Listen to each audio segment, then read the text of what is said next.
నమస్తే. ప్రజాపాలనల అంబేద్కర్కు అవమానం జరిగిందా అంటే అవునని అనిపిస్తుంది. ఎందుకంటే ఇవాళ అంబేద్కర్ వర్ధంతి సందర్భంగా సీఎం రేవంత్ రెడ్డి ఎక్కడన్నా అంబేద్కర్కు నివాళులు అర్పించిండా అంటే ఇప్పటి వరకైతే మిట్ట మధ్యాహ్నం అయింది కానీ పొద్దుగాల నుంచి ఇప్పటి వరకు ఒక్క ఫోటో అయితే బయటికి రాలేదు. ఎందుకంటే నిజంగా అంత మహనీయునికి నివాళులు అర్పిస్తే కనుక ఖచ్చితంగా వాళ్ళ ప్రెస్ రిలేషన్ ఆఫీసర్సో ఎవరో ఒకరు ఎక్కడో ఒక దగ్గర ఆ ఫోటోలు బయటకు వచ్చేటి. కానీ ఇప్పటివరకు బయటికి రాలేదు. రాకపోగా ట్యాంక్ బండ్ ఎదురుగా ప్రపంచంలోనే అత్యంత ఎత్తైన అంబేద్కర్ విగ్రహాన్ని ఆనాడు బీఆర్ఎస్ గవర్నమెంట్ అంబేద్కర్ మనవడు చేత ఇనాగ్రేట్ చేయించింది. చాలా అత్యంత ఎత్తైన విగ్రహం అది. చాలామంది చూసేందుకు కూడా వస్తారు. ఎందుకంటే హైదరాబాద్ నడిబొడ్డున పక్కన సెక్రటేరియట్ పక్కనే, ఎందుకంటే రాజ్యాంగ నిర్మాత, రాజ్యాంగ స్ఫూర్తి ప్రదాత కాబట్టి ఆయన ఇన్స్పిరేషన్తోనే ఆయన తీసుకొచ్చిన రాజ్యాంగం వల్లే మనం ఇయ్యాల చట్టసభలలో కావచ్చు, పరిపాలన కేంద్రమైన పక్కన ఉన్నటువంటి సెక్రటేరియట్లో కూర్చొని మనం ప్రజలను పాలిస్తున్నామంటే ఆయన చలువే అనేటువంటిది ప్రతి పాలకుడు కూడా నమ్ముతాడు. అందులో భాగంగానే మనము పరిపాలనకు పక్కనే అంబేద్కర్ గారి విగ్రహాన్ని పెట్టుకుంటే మన పరిపాలనకు ఒక దిక్సూచిలాగా ఆయన్ని చూసినప్పుడు ఆయన రాజ్యాంగం వల్లే మనం ఇక్కడికి వచ్చినాము అని చెప్పుకునేందుకు వీలు. కానీ అట్లనే ట్యాంక్ బండ్ని చూసేందుకు వచ్చిన వాళ్ళు కావచ్చు, ఒక హైదరాబాద్ని చూసేందుకు వచ్చినటువంటి వాళ్ళందరూ కూడా ఐకానిక్గా ఒక అంబేద్కర్ విగ్రహాన్ని చూసి పోవాలి అనే ఉద్దేశంతో కేసీఆర్ ఆ రోజు అంబేద్కర్ విగ్రహాన్ని ట్యాంక్ బండ్ ఎదురుగా హైదరాబాద్ నడిబొడ్డున పెట్టిరు. కానీ అది ఇవాళ ఏమైంది? కనీసం ఎవరన్నా చూసేందుకు వెళ్తే అక్కడికి వెళ్తే కనుక చాలా దారుణమైనటువంటి పరిస్థితులు ఉన్నాయి. అక్కడ కనీసం నీట్ లేదు, ఏం లేదు, తాళం వేసిరు, అంబేద్కర్ను బందీ చేసిరు. ప్రజాపాలనలో మేము గడీలను బద్దలు కొట్టినాం, తాళాలను బద్దలు కొట్టినాం, ఎక్కడ తాళాలు వేయలేదు అని చెప్పిర్రు. కానీ అంబేద్కర్ని మాత్రం ఇవాళ ప్రజాపాలనలో కాంగ్రెస్ పార్టీ బందీని చేసింది. ఒక్కసారి మనం పాత ఫోటోలు వీడియోలు చూసిన తర్వాత మనతో పాటు వి ప్రకాష్ గారు ఉన్నారు, ఆయనతో కూడా మాట్లాడిద్దాం. ఒక్కసారి చూడుర్రి సార్, ఒక్కసారి మీరు చూడాల్సిన ఫోటోలు ఇవి. ఒక్కసారి చూస్తే ఈ ఫోటోను చూస్తే మీకు ఏమనిపిస్తుంది, మీరేమనుకుంటున్నారు అనేది ఒక్కసారి వినాలని ఉంది సార్. అంటే ఇప్పుడు ఇదేమో 2023లో జరిగింది. అది బహుశా నేను అనుకుంటా ఏప్రిల్ 14th జన్మదినం అనుకుంటా. ఏప్రిల్ 14th జన్మదినం రోజు ఆయనకు అలంకారం ఎట్లా చేశారు అనేది. గత ఏప్రిల్ 14th కానీ డిసెంబర్, అంతకుముందు కూడా డిసెంబర్ 6 అంటే 7వ తేదీన ముఖ్యమంత్రిగా ప్రమాణ స్వీకారం చేశాడు కాబట్టి అప్పుడు ప్రభుత్వాలు లేవు. అంటే కేసీఆర్ గారు రిజైన్ చేశారు, కొత్త ముఖ్యమంత్రిగా బాధ్యతలు తీసుకోలేదు పోయిన డిసెంబర్ 6. బట్ ఏప్రిల్ 14th నాడు కూడా ఇదే పరిస్థితి. మొక్కుబడిగా అలంకరణ చేశారు కానీ ఆ రోజు కూడా ముఖ్యమంత్రి గారు రాలేదు. అంటే నాకు తెలిసి విగ్రహ ప్రతిష్టాపన అయిన తర్వాత ఇప్పటి వరకు కూడా ఆయన అంబేద్కర్ గారికి నివాళులు అర్పించడానికి మొక్కుబడి కూడా పోలేదు ఒక్కసారి. అవును, ఇది ఈ సంవత్సరం సార్, ఎంత బోసిగా కనిపిస్తుంది ఒక్కసారి చూడుర్రి. అంటే ఇప్పటిదా 24 అన్నారు కదా మీరు, అది ఏప్రిల్ 14th అన్న ఆయన జన్మదిన రోజు కూడా ఆ రోజు కొన్ని పూలు పెట్టినట్టు గుర్తుంది. బట్ బహుశా ఇవాళదే కావచ్చేమో. అది ఇవాళ ఫోటోను కూడా చూపిస్తా సార్ నేను మీకు ఒక్కసారి. ఇందాకే మా వాళ్ళు తీసుకొచ్చిన ఫోటో ఇది సార్. ప్రస్తుతం అంబేద్కర్ విగ్రహం పరిస్థితి, ఒక దండ లేకపోగా తాళాలేసి పోలీస్ ఫోర్స్ని పెట్టిన పరిస్థితి. నిజంగా ఈ ఫోటో చూస్తే నేను చెప్పిన పదాలు ఎట్లా అనిపిస్తున్నాయి మీకు అంటే నిజంగా బందీగానే కనిపిస్తున్నాడు కదా తాళాలేసి అంబేద్కర్ విగ్రహం లోపల ఉండడాన్ని. ఎంత దారుణం అమ్మ. ఎందుకంటే ఆయన కూర్చున్న సెక్రటేరియటే బిఆర్ అంబేద్కర్ సెక్రటేరియట్. రెండవది ప్రపంచంలోనే అత్యంత ఎత్తైన అంబేద్కర్ విగ్రహం ఇది. ఇవాళ తెలంగాణ వచ్చిందంటే అంబేద్కర్ ఆర్టికల్ 3 రాజ్యాంగంలో పెట్టబట్టి ఈ అసెంబ్లీలో పెట్టే బిల్లుకు ఏమాత్రం కన్సిడర్ చేయాల్సిన అవసరం లేదు. ఎందుకంటే మెజారిటీ ఎమ్మెల్యేలుగా ఉన్న వాళ్ళు విడిపోవడానికి ఒప్పుకోరు అని చెప్పి చర్చల తర్వాత అంబేద్కర్ ఖచ్చితంగా ఈ అసెంబ్లీ ఒపీనియన్తో సంబంధం లేదు అని చెప్పి అట్లా రాసిండు. కాబట్టే 175 మంది ఎమ్మెల్యేలు ఆంధ్ర వాళ్ళు ఉన్నా, ఆనాడు 119 మంది తెలంగాణ వాళ్ళు ఉన్నా, మనకు మైనారిటీలో ఉన్నా కూడా మనకు తెలంగాణ వచ్చింది. సరే, ఈ క్రెడిట్ ఎవరికి పోతుంది అన్నప్పుడు ఆ రాజ్యాంగంలో ఆ ప్రొవిజన్ కల్పించిన అంబేద్కర్కు ఫస్ట్ క్రెడిట్ పోతుంది. రెండవది, ఇవాళ భారతదేశంలో అంబేద్కర్కు ఉన్నన్ని విగ్రహాలు అందరు నాయకులకు కలిపితే కూడా లేవమ్మా. నెహ్రూ కానీ, రాజీవ్ గాంధీ కానీ, ఇందిరాగాంధీ కానీ, ఇక ఇటువైపు నుంచి ఇంకో వైపు నుంచి మిగతా విగ్రహాలు, ఎంతమంది నాయకుల విగ్రహాలు అన్ని కలిపినా కూడా, గాంధీ కూడా, మహాత్మా గాంధీ విగ్రహాలను కూడా అందులో కలిపినా కూడా ఒక్క అంబేద్కర్కు ఉన్న విగ్రహాలు ఈ దేశంలో ఉన్న అందరు నాయకులు కలిపినా కూడా లేవు. అంటే అంబేద్కర్ను ప్రజలు ఎంతగా ఆ, మనసుపైకి తీసుకున్నారు. రెండవది దళిత వర్గాలైతే వాళ్ళు ఒక దేవుళ్ళలాగా భావిస్తారు, ఎందుకంటే వాళ్ళ కమ్యూనిటీలో ఆయన పుట్టాడు కాబట్టి. బట్ అంబేద్కర్ ఓన్లీ దళిత వర్గాలకే నాయకుడు కాదు, దళిత వర్గాల ప్రతినిధే కాదు. ఆయన రాజీనామా చేసిందే బీసీలకు రిజర్వేషన్స్ ఇవ్వాలనే దాని మీద దాన్ని ఆ రోజు అవకాశం ఇవ్వకపోతే రాజీనామా చేశాడు కేంద్ర మంత్రి పదవికి. కాబట్టి అందరి వాడు మహిళలకు కూడా అంబేద్కర్ రాజ్యాంగంలో కల్పించిన రక్షణలు అంటే ఏ ఒక్కరి సొంతమో కాదు అంబేద్కర్, సకల భారతదేశ ప్రజల యొక్క ఆరాధ్యం ఆయన. ఈవెన్ ఫజల్ అలీ కమిషన్ రాష్ట్రాల విభజన చేసినప్పుడు కూడా కొన్ని అన్యాయాలను ఆయన ఎదిరిస్తూ రాష్ట్రాల విభజన ఎట్లుండాలనే దాని మీద ఆయన అభిప్రాయాలు రాశాడు. ఆ తర్వాత కొద్ది రోజులకే చనిపోయాడు. ఆయన ఒక బుద్ధిస్ట్ కూడా, అంటే ఒక సెక్యులర్. అంటే అంబేద్కర్ను ఈ రకంగా ఆయన వర్ధంతి రోజు కానీ ఇవాళ ఆయన జయంతి రోజు కానీ ఒక రాష్ట్ర ముఖ్యమంత్రి పోయి నివాళులు అర్పించలేదంటే అది ఒక రేవంత్ రెడ్డి. మీరు ఇవాళ ఏ రాష్ట్రంలో తీసుకోండి, ముఖ్యమంత్రులు ఖచ్చితంగా అంబేద్కర్కి నివాళులు అర్పిస్తారు. అయితే ఇవాళ భారతదేశం కాదు ప్రపంచంలోనే అత్యంత ఎత్తైన విగ్రహాన్ని చేయించిన కేసీఆర్ గారు, ఆయన చేయించవచ్చు, కానీ అంబేద్కర్ విగ్రహం అది. ఆయన సొంత డబ్బులతో చేయించలేదు, ప్రభుత్వ డబ్బులతో చేయించాడు. ఆయన సొంత కోరికతో చేయించలేదు, ప్రజలందరి కోరికతో చేయించాడు. మరి ఆ విగ్రహాన్ని ఓన్ చేసుకోవాల్సిన బాధ్యత ప్రభుత్వానికి ఉంటుంది. రాజకీయాలకు కూడా టైం కాదు కదా సార్, ఇట్లా టైం కాదు, అసలు రాజకీయాలను ఇక్కడ తీసుకునే రావద్దు. ఆయన ఏ రాజకీయ పార్టీకి సంబంధించిన నేత కూడా కాదు కదా. అదేమన్నా అసలు నెహ్రూ ఉన్నప్పుడే ఆయన కాంగ్రెస్ కాకపోయినా కూడా ఆయనకున్న ప్రతిభను, ఆయనకున్న రాజ్యాంగం పట్ల ఆయనకున్న ఆ అథారిటీని దృష్టిలో పెట్టుకొని ఆయన పిలిచి మంత్రిని చేశాడు.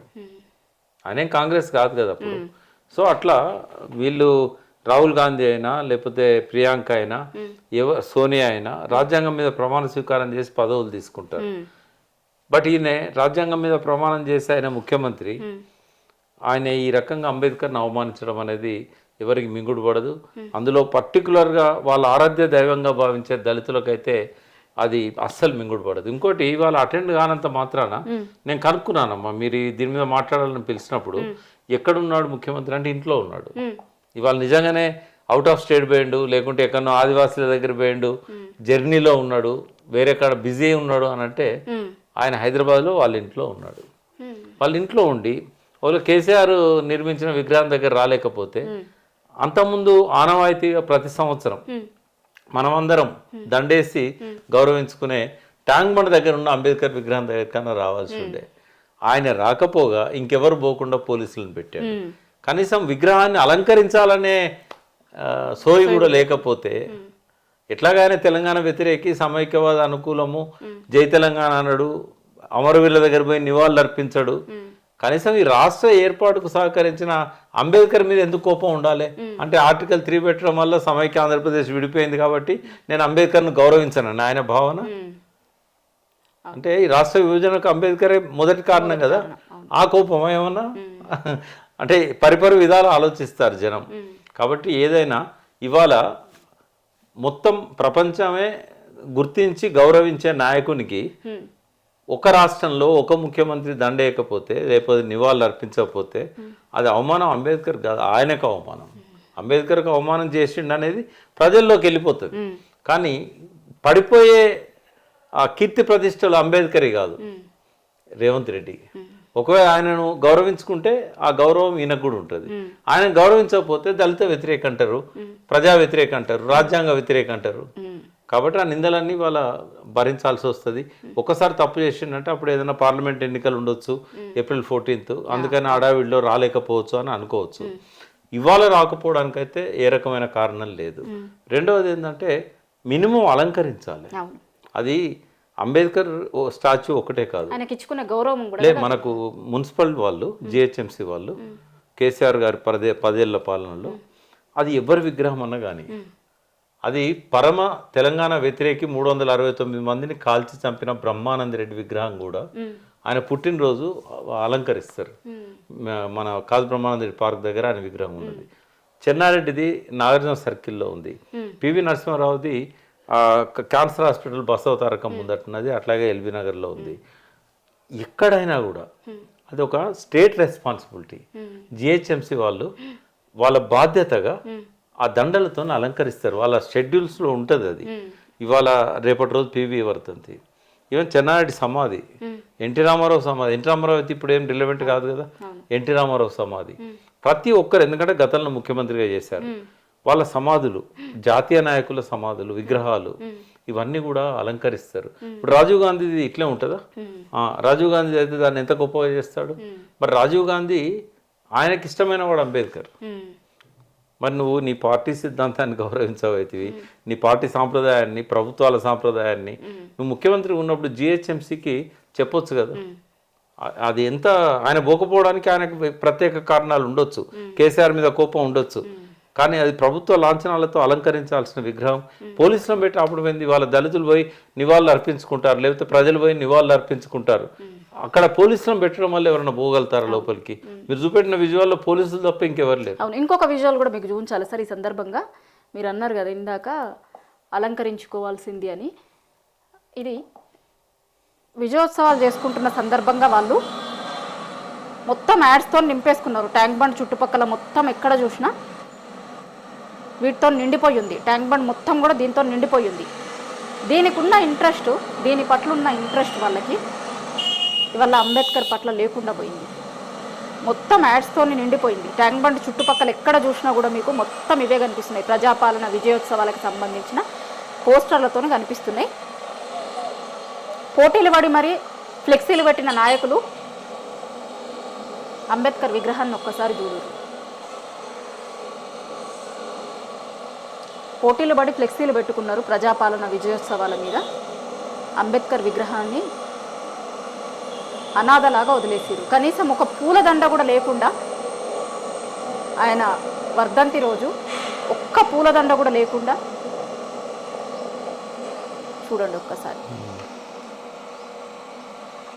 ఇదే వీళ్ళ పార్టీ నాయకుల వర్ధంతులు, జయంతులు అయితే మొత్తం వాళ్ళకు నివాళులు అర్పిస్తూ నింపేస్తారు పోస్టర్లతోని. అంబేద్కర్ ఇవాళ ముఖ్యమంత్రికి పట్టనోడు అయ్యిండు, ఈ కాంగ్రెస్ పార్టీ అధికారంలో ఉన్న పార్టీకి పట్టనోడు అయిపోయాడు, కనీసం జిహెచ్ఎంసీకి కూడా పట్టనోడు అయిపోయాడు. చాలా బాధాకరం, చాలా విషాదకరం. దీన్ని డెఫినెట్గా ప్రజలంతా కూడా దీన్ని నిరసించాలి. ఈయన బుద్ధి వచ్చేటట్టుగా పాఠం చెప్పాల్సిన బాధ్యత వాళ్ళ ప్రజల మీద ఉన్నదమ్మా. అంటే అంబేద్కర్కి ఒక పార్టీని ఆపాదించడము, టీఆర్ఎస్ పార్టీ అది పెట్టింది కాబట్టి అని కాదు కదా, అది ప్రజల సొమ్మే కదా, ప్రజల సొమ్ముతోనే పెట్టింది కదా, తెలంగాణ ప్రభుత్వం నిర్మించిందే కదా ఇది. అదే తెలంగాణ ప్రభుత్వం ఈరోజు ఇట్లా అనాథలాగా అంబేద్కర్ని వదిలేయడం అంటే, ఒక మేధావిగా, అంటే మేధావులు కూడా చాలా మంది వాళ్ళ ఈ అంశం మీద మాట్లాడట్లేదు ఇప్పటివరకు కూడా. ఒక్క మేధావి కూడా దీని మీద స్పందించినట్టుగా కనిపిస్తలేదు. ఎట్లా చూస్తారు? ఇది చాలా దారుణమైన తప్పు అమ్మ, సరిదిద్దుకోలేని తప్పు ముఖ్యమంత్రి గారు చేసేది. ఎందుకంటే అంబేద్కరే లేకపోతే వాళ్ళు రేవంత్ రెడ్డి ఆ కుర్చీలో కూర్చోడు కదా. తెలంగాణ ఎక్కడి నుంచి వచ్చేది? ఆయనకి ఎంత వ్యతిరేకత ఉందో అంబేద్కర్ మీద అనేది కనబడతా ఉంది. ఇక్కడ కేసీఆర్ మీద వ్యతిరేకత కాదు, అంబేద్కర్ మీదనే వ్యతిరేకత. ఎందుకంటే అది ప్రజల సొమ్ముతో నిర్మించింది. అది ఇప్పుడు ఏ పార్టీ విగ్రహాలు నిర్మించినా కూడా ఓన్ చేసుకునేది ప్రజలు, ప్రభుత్వమే. మరి అటువంటిప్పుడు మరి బిఆర్ అంబేద్కర్ సెక్రటరియట్లకు ఎందుకు పోయి కూర్చోవాలి? ఇక్కడ రావడానికి నీ మనసు ఒప్పుతలేదు, ఆడిపోయి ఎందుకు కూర్చోవాలి నువ్వు ఆ సీట్లో? అది కూడా అదే పేరుతో ఉంది కదా, అది కూడా అదే పేరుతో ఉంది. అది గర్వకారణం తెలంగాణకు. ఎవరు చేయని పని చేశారు. వాళ్ళ అసెంబ్లీలో కూడా అంబేద్కర్ విగ్రహం పెట్టారు కదా, అది కూడా కవిత గారు కొట్లాడి పెట్టించారు. మరి అక్కడికైనా పోయి దండేయచ్చు కదా. అది ఆయన కూర్చునే అసెంబ్లీ కదా. నువ్వు పాలన చేసే అసెంబ్లీ కానీ సెక్రటరియట్ కానీ రెండు దిక్కుల అంబేద్కర్ విగ్రహం ఉంది, మరి ఎందుకు చేయవు? ఇది ఏంటంటే ఆయన ఏమో అనుకుంటున్నాడు కానీ దీనివల్ల అపఖ్యాతి పాలయ్యేది అంబేద్కర్ కాదు, తను అపఖ్యాతి పాలవుతాడు. అంబేద్కర్ విగ్రహాన్ని దండేయకపోవడం వల్ల అంబేద్కర్ కీర్తి ప్రశ్నలకు ఎటువంటి భంగం వాటిల్లదు, కానీ నీ కీర్తి మంట కలుస్తుంది. నువ్వు ఎక్కిన కొమ్మని నరుక్కుంటున్నావు రేవంత్ రెడ్డి. ఇటువంటి తప్పులు చేయొద్దని కోరుతున్నాను. థ్యాంక్ యూ అండి.